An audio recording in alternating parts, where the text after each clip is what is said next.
Ever feel like the ground beneath you is constantly shifting? Yeah. Like the world is this massive puzzle with a few pieces missing. Yeah, you're not alone. Philosophers have been wrestling with these big existential questions for centuries. Hmm. And today we're taking you on a deep dive into how Western philosophy tackled these very ideas, guided by none other than Bertrand Russell and his History of Western Philosophy. Russell. Yeah, Russell had this knack for connecting seemingly abstract ideas to the lives of the philosophers who dreamt them up. Right. It's fascinating how he reveals that these weren't just thoughts in a vacuum. They were responses to the world these thinkers lived in. Exactly. We're not just memorizing names and dates here, right? Right. We're tracing the evolution of thought itself. So where better to start our journey than ancient Greece? But before we get to the big names like Socrates and Plato, we have to talk about the pre-Socratics. Okay. Who were these guys and why should we care about them? Imagine a world where natural phenomena were explained through myths and legends. Okay. Now enter the pre-Socratics. Okay. These thinkers dared to ask, what if there's a natural explanation for everything? They were trying to crack the code of the universe, not through stories, but through observation and reason. Okay, I can see why that was revolutionary. Instead of attributing thunder to Zeus being grumpy, they looked for underlying principles. Exactly. But some of their ideas seem a bit simplistic now, right? Yeah. Like Thales believing everything originated from water. Sure, in retrospect, some theories might seem charmingly naive, but the key is their approach, the shift from mystical explanations to seeking natural laws. Take Democritus, for example. His idea of atoms, these indivisible particles constituting all matter, is remarkably aligned with modern atomic theory. It's like he caught a glimpse of the building blocks of reality. That's incredible. So the pre-Socratics set the stage by emphasizing observation and logic. Yeah. But then with Socrates, there seems to be a crucial turning point. Why did the focus shift from the cosmos to ourselves? Picture Athens, the hub of intellectual life, embroiled in political turmoil and war. Okay. This backdrop influenced Socrates to turn inwards, towards questions of ethics and what it means to live a good life amidst chaos. It was like he was saying, forget the universe for a second, let's figure out how we fit into all of this. And he didn't just, theorize in isolation, did he? No. I remember something about him engaging in dialogues in the marketplace, challenging people's beliefs. Absolutely. Socrates used the now famous Socratic method, asking incisive questions instead of providing answers. Okay. This forced people to confront their own assumptions and examine their values. Imagine being put on the spot in the middle of the marketplace. Oh, yeah. No wonder he ruffled some feathers. That's such a powerful image. Taking philosophy out of the classroom and making it a public affair. Yeah. But sadly, his questioning ultimately led to his trial and execution. Right. It's like Athens couldn't handle the truth, Yeah. yet his ideas didn't die with him, right? No. His student, Plato, took the Socratic torch and ran with it. And how? But to understand Plato, we have to remember his background. Oh. As an aristocrat, deeply disillusioned by Athenian democracy, especially after what happened to Socrates, he yearned for a better, more perfect world. Right. This is where his theory of forms comes in. Okay, this is where I usually get lost. Okay. Help me out here. What are these forms exactly? Imagine a perfect, unchanging blueprint for everything. The ideal chair, the ideal concept of justice, even the ideal cheeseburger. Okay. These blueprints, these forms, exist in a higher realm of pure thought, while the things we experience are mere shadows, imperfect copies. So the cheeseburger I'm eating right now is just a pale imitation of the ultimate cheeseburger form. Precisely. Mind blown. Plato believed that philosophers, by engaging in deep contemplation, could access this higher realm and gain true knowledge. And here's where it gets really interesting. He argued that these philosopher kings should be the ones governing society. So much for Athenian democracy. But I can see how Plato, having witnessed corruption and instability, might favor a system led by those with access to timeless truths. Yeah. It makes you wonder, though, was he seeking refuge from the world's messiness or offering a blueprint for improvement? That's the million-dollar question. Yep. But as we'll see, Plato's ideas, as revolutionary as they were, faced pushback from a rather unexpected source. His own student, Aristotle. Oh, this is getting juicy. Yeah. Aristotle challenging his mentor. Now I really want to hear what happens next. Last time we left off with Plato advocating for philosopher kings and his student Aristotle waiting in the wings. You could say philosophical debate was a favorite Athenian pastime. And their debate gets to the heart of a fundamental philosophical question. Yeah. Do we find truth through abstract thought, like Plato suggested, Mm. or through observation of the world around us? Mm-hmm. Aristotle championed the latter, and his approach has a lasting impact, shaping not only philosophy but science as well. Hmm. It's interesting how their personal experiences might have shaped their worldviews. Yeah. Plato, disillusioned by Athenian politics, sought refuge in a perfect realm of forms. Aristotle, on the other hand, dove headfirst into studying the natural world. Maybe he found solace in its tangible reality. Right. But their philosophical playground was about to get a lot bigger than Athens, right? Exactly. Imagine the upheaval when Alexander the Great marched onto the scene, Oh, yeah. conquering vast territories and ushering in the Hellenistic era. It was a period of immense change, with old certainties crumbling and people grappling with newfound uncertainty. So how did philosophy respond to this shift from a world of city-states to a sprawling empire? It's not like you could just ignore the geopolitical elephant in the room. Think about it. Alexander's conquests brought different cultures into contact, exposing people to new ideas and ways of life. This era of globalization, if you will, called for new philosophical frameworks to navigate the complexities of a rapidly changing world. It's like those old answers weren't cutting it anymore. Right. People needed practical guidance on how to live a good life amidst uncertainty and upheaval. Yeah. Enter Stoicism and Epicureanism, right? These schools of thought weren't just intellectual exercises. They offered a roadmap for navigating life's challenges. You could say that. Stoicism, often associated with a stiff upper lip and unwavering resilience, went far beyond mere emotional control. Remember that concept of logos we touched upon earlier? Yeah. For the Stoics, this divine reason wasn't just an abstract idea. It permeated everything, connecting us all in a grand cosmic web. So it's less about suppressing emotions and more about understanding their place in the grand scheme of things. Exactly. Like, hey, life throws curveballs, but I'm part of something bigger, so I can handle it. I can see how that would be appealing in a world where empires rise and fall and fortunes change overnight. Precisely. This sense of interconnectedness, of being part of a rational universe, provided a sense of stability amidst the chaos. No wonder Stoicism resonated with people from all walks of life, from emperors like Marcus Aurelius to everyday citizens facing hardship. It's like a philosophical safety net for a world constantly on edge. But then we have Epicureanism, which often gets a bad rap as a philosophy of hedonism and indulgence. But that's a rather simplistic view, isn't it? It is. Epicurus wasn't advocating for a life of reckless pleasure-seeking. In fact, he believed true happiness stemmed from tranquility, from achieving freedom from fear and anxiety. This meant cultivating friendships, living simply, and most importantly, confronting the fear of death. Yeah, that's a fear that resonates throughout history. Right. Especially in an era marked by plagues, wars, and political instability. Sure. It's almost like Epicurus was saying, focus on what you can control. Your own mind, your relationships, the simple pleasures of life. Sounds a lot like modern mindfulness, wouldn't you say? There are definitely parallels. Both emphasize finding inner peace amidst external turmoil. But while Stoicism and Epicureanism offered paths to navigate a turbulent world, another force was emerging, Okay. one that would reshape the intellectual landscape: Christianity. Talk about a game changer. Here you have this new religion gaining momentum. Yeah. And it has to contend with centuries of established philosophical thought. It's like, how do you reconcile faith with reason? Were they even trying to do that at first? That's the fascinating part. Early Christians didn't entirely reject classical philosophy. Okay. In fact, they borrowed and adapted certain concepts. Okay. The idea of logos, for instance, found new meaning in the Christian context as the divine word, the embodiment of God's reason and will. So it's not a complete break from the past, but a reinterpretation. But it wasn't all smooth sailing, was it? I remember reading about some serious clashes between those who prioritized faith above all else and those who saw a place for reason within religious belief. Absolutely. On one hand, you had figures like Tertullian, who famously declared, "I believe because it is absurd." For him, faith transcended the limits of human reason.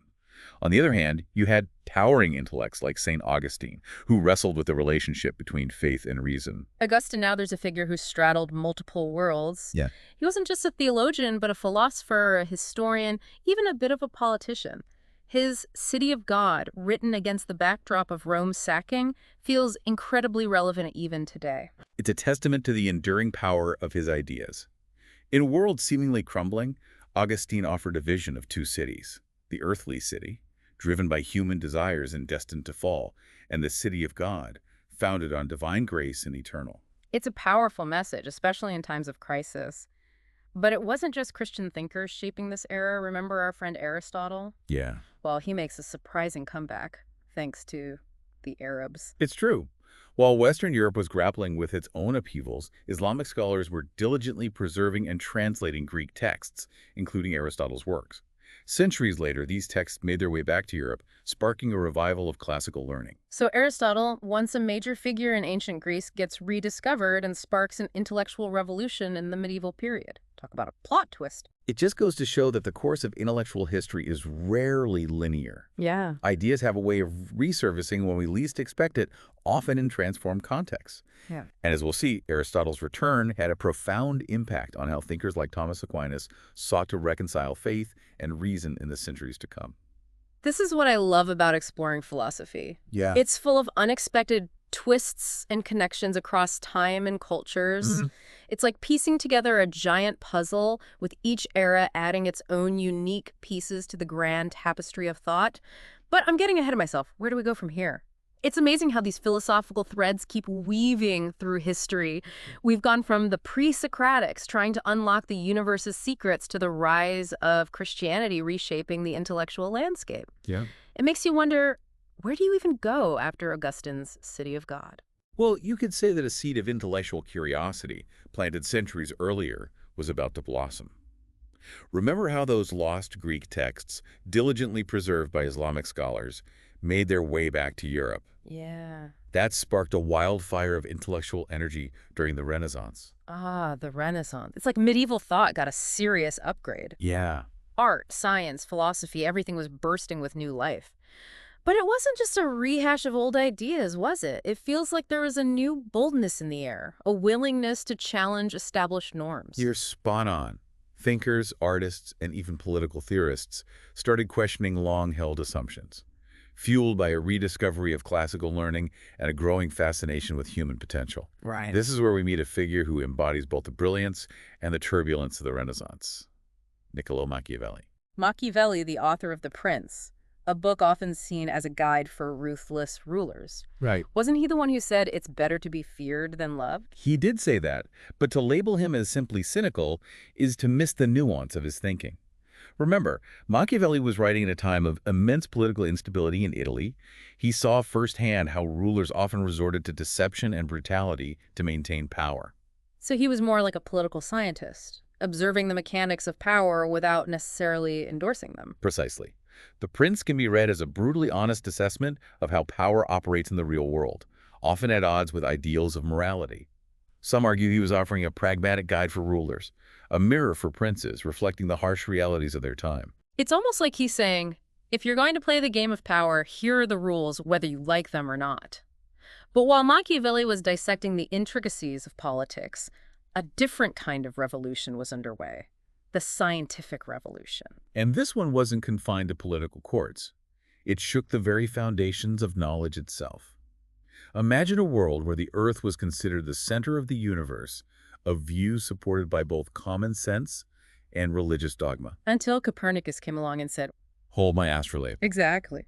Copernicus's heliocentric model, placing the sun at the center of the solar system, wasn't just a new astronomical theory, it was a paradigm shift. And It didn't sit well with everyone. cue the dramatic music and Galileo's showdown with the church. Galileo's trial and condemnation by the Inquisition highlight how revolutionary these scientific ideas were and the resistance they faced from those in power. But despite the opposition, the scientific method observation, experimentation, rigorous testing started to take hold. It's like the old ways of knowing, based on authority and tradition, were being challenged by a new emphasis on empirical evidence. Right. What impact did this have on philosophy? It's not like philosophers could just ignore this seismic shift in thinking. They couldn't. Yeah. Thinkers like Francis Bacon championed this new way of knowing. He emphasized inductive reasoning, gathering data, drawing conclusions, constantly refining our understanding based on new evidence. Okay. This had a ripple effect on all areas of thought, including how we approach questions of ethics, politics, and even our own existence. It's like the rules of the game had changed. But new rules mean new players. Right. Enter John Locke, a figure whose ideas might seem obvious now, Yeah. but were radical in his time. Locke, writing in the wake of political upheaval in England, articulated ideas that would have a profound impact on the modern world. He argued that individuals possess inherent rights, life, liberty, and property, which governments cannot infringe upon.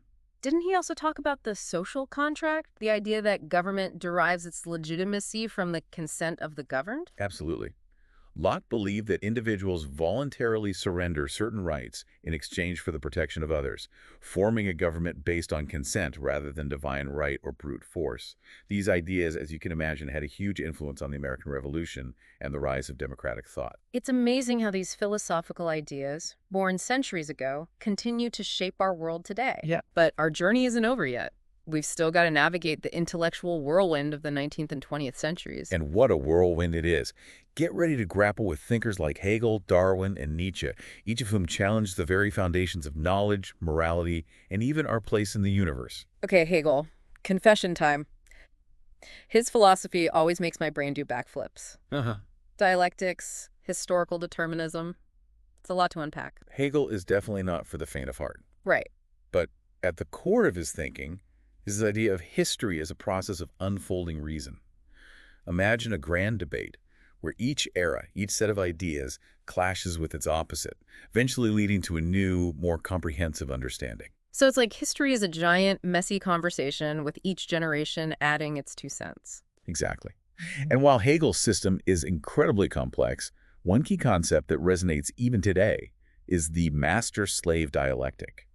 It explores the power dynamics between those who control resources and those who are subjugated. Okay, that makes sense. It's like those in power often take their dominance for granted, while those who are oppressed constantly question and challenge the status quo. Yeah. So Hegel gives us this framework for understanding how power struggles shape history and progress. Precisely. And speaking of challenging established views, let's talk about Charles Darwin. His theory of evolution by natural selection didn't just revolutionize biology. Yeah. It sent shockwaves through every area of thought, including philosophy. Before Darwin, the dominant view was that humans were created in God's image, separate from and superior to the rest of the natural world. Then Darwin comes along and says, not so fast. We're all part of this grand tree of life shaped by the forces of variation and selection over millions of years. It was a radical shift in perspective. Suddenly, the idea of a fixed hierarchical order was replaced by a vision of constant change, adaptation, and interconnectedness. This had profound implications for how we understand our place in the universe and even the nature of morality. It's like Darwin provided the missing link, literally, showing how we're part of this vast evolving web of life rather than above it. Right. And then there's Nietzsche, a figure who still manages to provoke and challenge us more than a century later. Nietzsche is a force to be reckoned with. He famously declared that God is dead. But this wasn't simply a rejection of religion. It was a recognition that the traditional foundations of morality, based on religious dogma and absolute truths, were crumbling in the face of modernity. So it's not that Nietzsche hated religion per se. Right. But he saw that our reliance on those old value systems was waning. What did he propose we do about it? Embrace nihilism and despair. Not quite. While Nietzsche recognized the potential for nihilism in a world without God, he also saw it as an opportunity. He challenged us to create new values, to embrace our own will to power, and to live life on our own terms. It's like he was saying, we've outgrown those old narratives, it's time to write our own. Wow, we've covered a lot of ground from ancient Greece to the dawn of the 20th century. It's almost overwhelming to think about how much thought and debate has gone into shaping the way we see the world. It's a testament to the enduring power of ideas. And while we've only scratched the surface of Western philosophy, I hope this deep dive has given you a taste of its richness and complexity. More than a taste. I feel like I've been on an intellectual roller coaster. If I had to sum up what I've learned, it's that philosophy isn't just about memorizing names and dates. It's about grappling with the big questions, the ones that have plagued humanity for centuries. And on that note, we'll wrap up our deep dive into Bertrand Russell's History of Western Philosophy. It's been a pleasure exploring these ideas with you. Until next time, keep those philosophical wheels turning.